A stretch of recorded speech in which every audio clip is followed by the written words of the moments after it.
The desperate pleth war room of Coalition Command Station Theta fell into absolute silence as the holographic display updated. Admiral Carrix of the Valorian Empire watched the red markers multiply across the star map, each one representing another Karok swarm fleet. His 4 eyes blinked in sequence, a nervous habit his species displayed under extreme stress. In the 40 cycles he had commanded Coalition forces, he had never seen anything like this. "How many?" he asked, though part of him did not want to know the answer. Lieutenant Thos, a young Valorian officer with barely weathered scales, checked her console. "Sensor arrays detect approximately 12,000 Karoks vessels converging on Carnath Prime, sir. They will reach the system in 72 hours. 12,000. The number hung in the air like a death sentence. The Coalition's entire defensive fleet at Carnath Prime numbered just under 3,000 ships, and most of those were damaged from previous engagements. The Karok swarm had been pushing deeper into Coalition space for 18 months, and every battle had been a bloodbath. The Karoks were not like other species. They did not negotiate. They did not take prisoners. They did not even seem to have a concept of surrender. Their ships were organic in nature, grown rather than built, and they reproduced faster than any conventional military could manufacture vessels. When they took a system, they consumed everything. Planets were stripped bare, stations dissolved into component molecules, and entire populations vanished without a trace. "What about reinforcements?" Carrix asked, knowing the answer but needing to hear it anyway. "The Third Fleet is still rebuilding after the disaster at Praxis Belt," Thos replied. "The 5th and 7th Fleets are holding the line at the outer territories. Command says they cannot spare any ships. We are on our own, sir." Ambassador Velnara stood in the corner of the war room, her crystalline form refracting the holographic light into rainbow patterns across the walls. The Etherians were a species of living silicon, elegant and ancient with a culture that predated most starfaring civilizations. She had been silent throughout the briefing, but now she stepped forward, her movements accompanied by a faint chiming sound. "There is one option," she said, her voice resonating like struck crystal. "One we have avoided discussing because of old fears and older prejudices." Carrix turned to face her, his expression unreadable. "You cannot be serious, Ambassador. The quarantine protocols have been in place for 150 years. The Council was unanimous in that decision." "The Council was wrong," Velnara stated flatly. "We isolated Earth because we feared their violence, their unpredictability, their refusal to follow our carefully structured treaties. But now we face extinction, Admiral. The Karoks do not care about our treaties or our civilization or our 1,000-year-old customs. They only care about consumption. Perhaps it is time to fight violence with violence." The suggestion caused immediate uproar among the command staff. Officers from a dozen different species began speaking at once, their translators creating a cacophony of objections and concerns. Carrix raised one of his primary arms, calling for silence. "The humans were quarantined for good reason," he said carefully. "First contact was a disaster. They destroyed an entire pirate armada that had taken hostages. They showed no restraint, no proportional response. When we tried to integrate them into Coalition military doctrine, they refused every ethical guideline we proposed. They wanted to use artificial intelligence for warfare. They wanted to create autonomous weapons. They suggested tactics that violated 17 different Coalition laws. And because of that, we told them to stay in their corner of the galaxy," Velnara interrupted. "We declared their sol system off limits and forbade any contact." "But Admiral, those pirates they destroyed? They had butchered 3 colony ships before targeting the humans. The hostages were already dead when Earth's fleet arrived. The humans knew this. They chose annihilation over negotiation because negotiation was pointless. They understood something we have spent 150 years refusing to admit. Sometimes violence is the only answer." Carrix was quiet for a long moment. He had read the classified reports from that first contact. The human response had been swift and brutal. Their ships had appeared from nowhere, moving faster than anything the Coalition had catalogued. They had deployed weapons that the Council's Ethics Committee deemed war crimes. Within 7 minutes, every pirate ship had been reduced to atoms. Not captured, not disabled, obliterated. The Coalition had been horrified. Here was a species that had only recently developed faster-than-light travel, and they already possessed weapons that rivaled the most advanced military forces in known space. Their tactics showed no concern for honor or measured response. They fought to win, and they won decisively. The decision to quarantine them had been portrayed as protection for the galaxy, but Carrick suspected it was actually fear. Fear of what humans represented, fear of a species that did not play by the ancient rules of civilized warfare. Even if I agreed, Carrick said slowly, how would we contact them? The Sol system is surrounded by automated defense platforms. Any ship that crosses the boundary is destroyed instantly. We have lost 3 science vessels over the years trying to study their defenses from afar. The humans made it very clear they wanted to be left alone. I will go, Velnara said simply. I was part of the original First Contact delegation. I spoke with their leaders before the quarantine. If anyone has a chance of getting through their defenses without being vaporized, it is me. And if they refuse to help? The ambassador's crystalline face somehow managed to convey sadness. Then we die with a clear conscience, knowing we tried everything. But if they agree, if they bring their fleet to Karnath Prime, then perhaps we have a chance. Perhaps their violence can save us.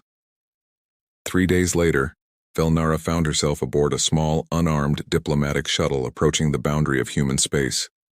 Her pilot was a nervous young Valorian named Kess, whose scales kept shifting colors with anxiety. Ambassador, we are approaching the marker buoys, Kess announced. Long-range sensors are detecting massive energy signatures. The humans have definitely been building during their isolation. Through the viewport, Velnara could see the warning beacons that marked the edge of the quarantine zone. Beyond them, space seemed empty, but sophisticated scans revealed the truth. The Sol system was surrounded by thousands of weapons platforms, each one more powerful than a coalition battleship. Defense stations the size of moons orbited in carefully calculated patterns, and everywhere patrol craft moved with mechanical precision, their dark hulls nearly invisible against the void. Broadcast the diplomatic codes, Velnara ordered. Use the old First Contact protocols, and Kess? Do not deviate from the transmitted flight path by even a millimeter. The humans do not give second chances. The shuttle's communications array sent out the carefully prepared message in multiple languages, including the English that humans preferred. For 73 seconds, there was no response. Then every screen in the shuttle lit up simultaneously. Etherian vessel, this is Earth Defense Command.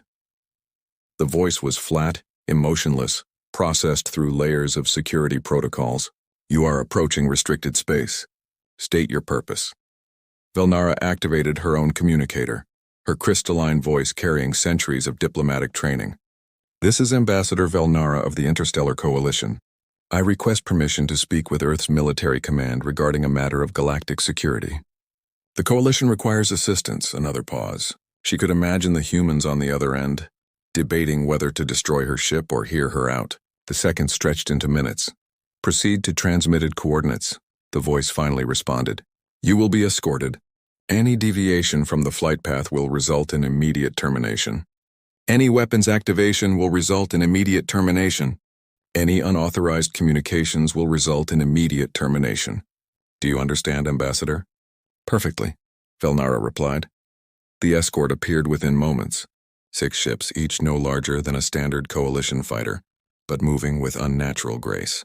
Their hulls were matte black, absorbing light rather than reflecting it. No markings, no running lights except for what was necessary to prevent collisions. They took up positions around her shuttle in a perfect hexagonal formation. As they traveled deeper into the Sol system, Velnara saw what humanity had built during their isolation.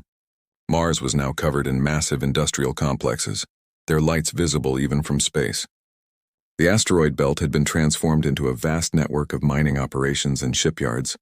Stations orbited every major planet, bristling with weapons and sensor arrays, and everywhere ships, thousands of ships ranging from small patrol craft to massive vessels that dwarfed anything the Coalition had ever constructed. They brought her to a space station orbiting Earth itself. It was enormous, a city in space housing what must have been millions of humans. The architecture was purely functional, with none of the artistic flourishes that most species favored. Every surface, every structure spoke of efficiency and purpose. Velnara was escorted through corridors filled with humans in military uniforms. They all stopped to stare at her, their faces showing a mixture of curiosity and hostility. She remembered that humans had good reasons to dislike the Coalition. The quarantine had not been kind to them. It had isolated them during their most vulnerable expansion phase, forcing them to develop alone. She was brought to a conference room deep within the station. A single human waited for her. The woman was tall for her species, with dark skin and iron-gray hair cut military short. Her uniform was black with silver rank insignia that Velnara did not recognize. But the way she carried herself spoke of absolute authority. "Ambassador Velnara," the woman said as she stood. "I am Commander Diana Drake, Supreme Marshal of Earth's Combined Fleet. Please sit." Velnara settled into a chair designed for various anatomies. Drake sat across from her, hands folded on the table, her expression unreadable. 150 years, Drake said quietly. "That is how long it has been since the Interstellar Coalition decided we were too dangerous to participate in galactic civilization. How long since you told us to stay behind our borders and out of your way? How long since you made it clear that our methods, our tactics, our very nature was unwelcome? And now you come asking for help. Forgive me if I find that interesting." Velnara had prepared for this. "You have every right to refuse us, Commander. The Coalition failed humanity during first contact. We judged you without understanding. We feared what you represented because it challenged everything we believed about civilized warfare. But I ask you to consider this. The threat we face does not care about borders or quarantines. The Karok swarm is consuming everything in its path. They will reach our core worlds within months, and once they finish with us, they will come here. Help us now or face them alone later." Drake's expression did not change. "We have been monitoring the Karoks for 22 months. Our long-range intelligence network tracked them from their first emergence. We know exactly what they are capable of. We also know that your fleets are being systematically destroyed." She pulled up a holographic display, showing detailed analysis of Karok's tactics and coalition losses. The data was frighteningly comprehensive. Earth had been watching the war unfold with clinical precision. "Your problem is simple, Ambassador," Drake continued. "You fight according to the rules of civilized warfare. You try to minimize collateral damage. You attempt diplomatic solutions even when dealing with an enemy that has no concept of diplomacy. You hope that showing restraint will somehow make them restrain themselves. The Karoks exploit these weaknesses. They do not care about your rules. They care only about victory and consumption." "And humans?" Velnara asked. "Do you care about rules?" For the first time, Drake smiled. It was not a warm expression. "We care about survival, Ambassador. We care about protecting our people. We do what is necessary to achieve those goals. The Coalition called us barbaric because we refused to handicap ourselves with archaic notions of proportional response. You wanted us to fight with one hand tied behind our backs. We declined. I am not here to debate philosophy, Commander. I am here because my people are dying. The Coalition has exhausted every conventional option. We need help, and you are the only ones who might be able to provide it. Will you help us?" Drake was quiet for a long moment, her dark eyes studying the ambassador. "If Earth commits its forces, we do so under our terms. No coalition oversight, no ethics committees reviewing our tactics, no restrictions on weapon systems or strategic decisions. You give us complete operational freedom or we stay home. Those are the conditions, Ambassador. Accept them or do not." Velnara did not hesitate. "The Coalition will agree to any terms, Commander. We are desperate." "Then humanity will help," Drake said. "We will deploy the 3rd Expeditionary Fleet to Karnath Prime. 60 ships under the command of Fleet Admiral Chen. They will arrive in 48 hours. Relief flooded through Velnara, followed immediately by concern. "Commander, forgive me, but 60 ships? The Karoks are bringing 12,000 vessels to Karnath Prime. The Coalition's defensive fleet numbers 3,000. 60 ships, no matter how advanced, cannot possibly make a difference against those numbers." Commander Drake stood, her face now showing something that might have been amusement. "Ambassador, the Coalition's fleets number in the thousands and you are still losing. Perhaps numbers are not what matter. Perhaps you need to rethink your assumptions about warfare. 60 of our ships will be enough. I guarantee it." 2 days later, Velnara stood in the command center of Coalition Station Karnath, watching the countdown timer.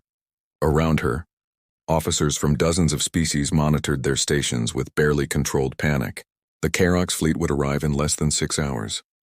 The Coalition's defensive force was positioned around the planet, ready for what everyone knew would likely be their last battle. Admiral Carrick stood beside her, his 4 eyes fixed on the tactical display. "Your humans are cutting it close, Ambassador. If they do not arrive soon, the battle will be over before they get here." "They will come," Velnara said with more confidence than she felt. As if in response to her words, warning alarms suddenly filled the command center. Officers shouted over each other as their sensors detected massive spatial distortions. Jump signatures detected, Lieutenant Thoss called out.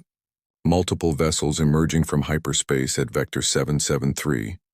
Confirming identity as, "It is the human fleet, sir." Every screen in the command center switched to external views. 60 ships emerged from faster-than-light travel with mechanical precision. They were massive, each one easily twice the size of a coalition dreadnought. Their hulls were a deep gray, almost black, with angular geometries that seemed designed to deflect sensor scans. No decorative elements, no painted markings, nothing but brutal functionality. The human ships formed up in a formation unlike anything the coalition used. 3 pyramidal groups of 20 vessels each, moving with perfect synchronization. They ignored traditional spacing protocols, staying close enough that their defensive fields overlapped into a unified shield network.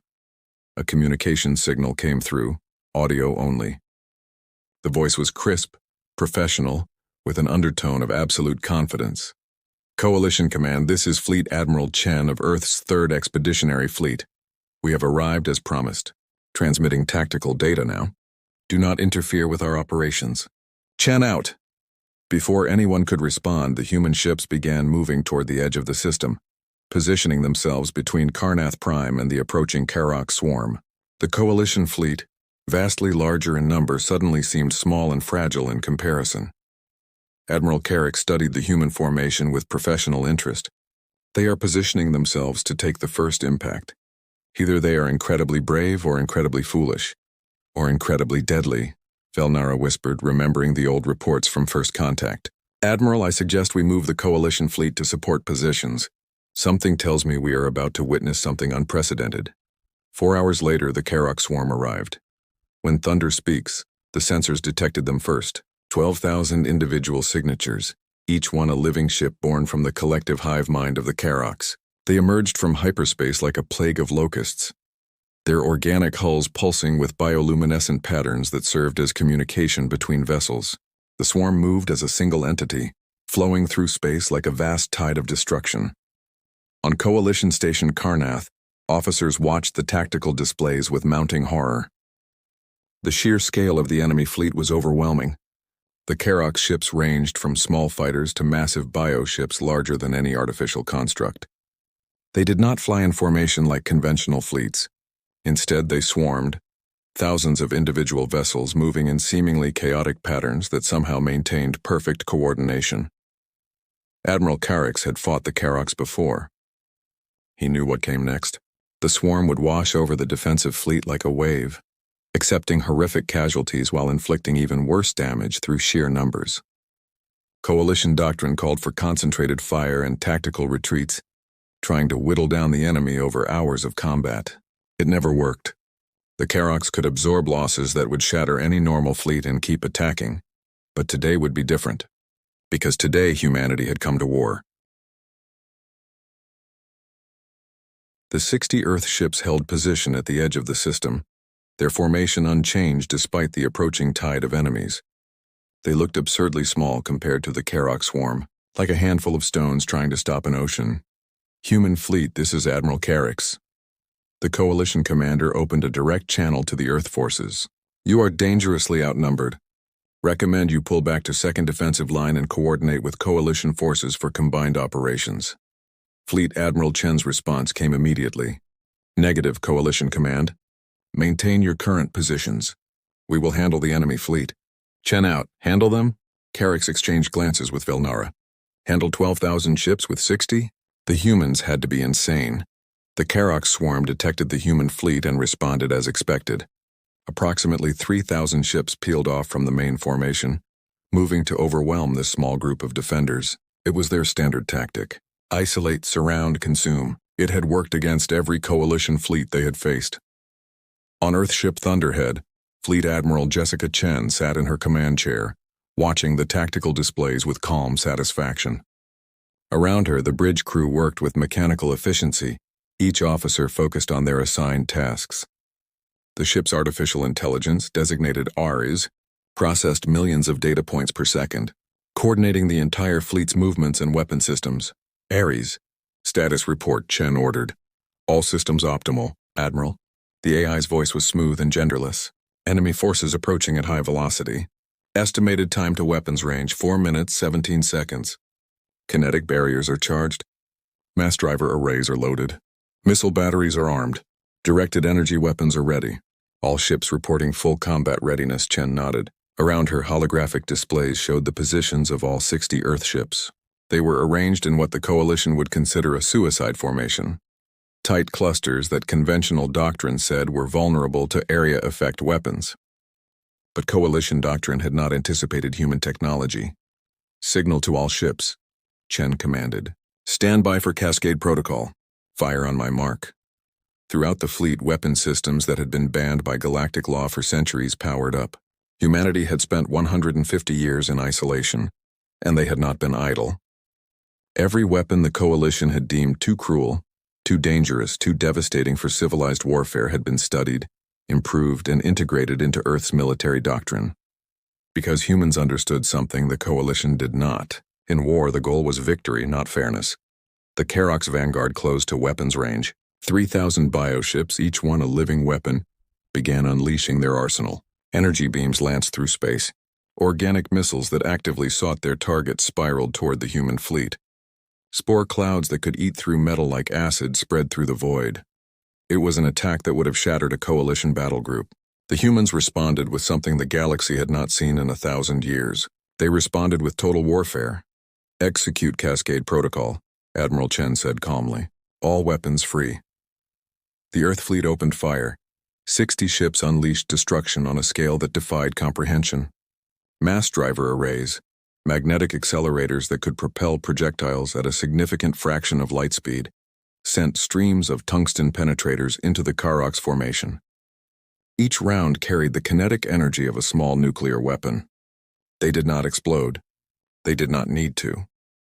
At those velocities, simple mass was devastating enough. The tungsten rounds tore through Karox bioships like tissue paper. Organic hulls that could regenerate from conventional weapons found themselves punched through by projectiles moving too fast for any repair mechanism to counter. Ships simply came apart, their biological structures unable to withstand the kinetic shock. But the mass drivers were only the first wave. Missile batteries opened up next, launching thousands of self-guided munitions. But these were not ordinary missiles. Coalition forces used missiles with limited AI for targeting. The Council had banned more sophisticated systems as too unpredictable. Humanity had no such restrictions. Each human missile carried a micro-AI that could make tactical decisions, coordinate with other missiles, and adapt to enemy countermeasures in real time. The missiles swarmed into the Karox formation like a plague of metal insects. They did not simply fly straight toward their targets. They danced. They cooperated. When Karox ships tried to shoot them down, the missiles split into smaller submunitions that continued the attack. When the bioships released spore clouds for defense, the missiles detonated early, creating shockwaves that cleared paths for their brethren. Conventional explosives tore through the Karox Vanguard. But some of the missiles carried something worse. Antimatter warheads. The Coalition had banned antimatter weapons after the Cataclysm Wars 3,000 years ago.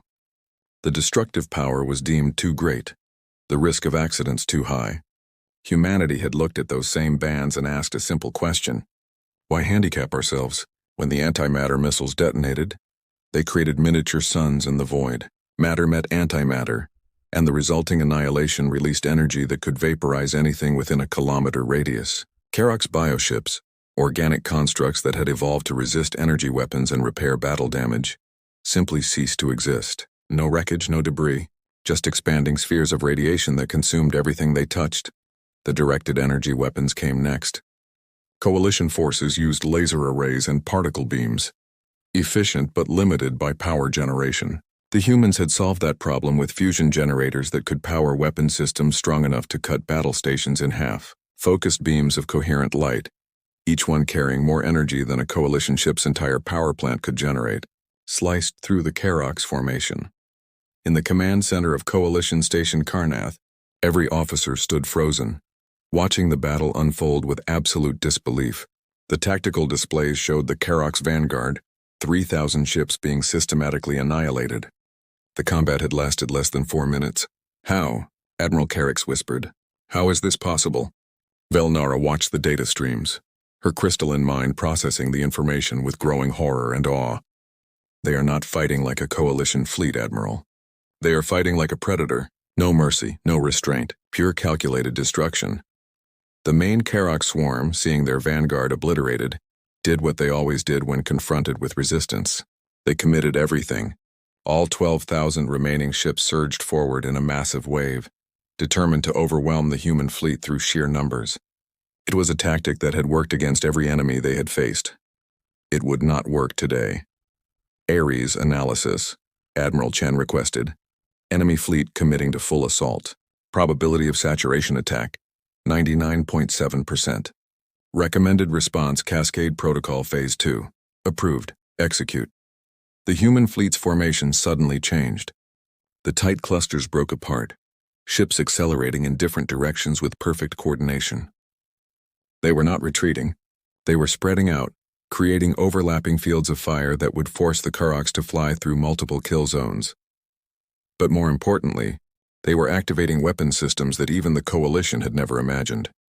Phase 2 of the Cascade Protocol involved humanity's most controversial military technology, true artificial intelligence warfare. Coalition law prohibited autonomous weapons systems with decision-making capability. The reasoning was sound.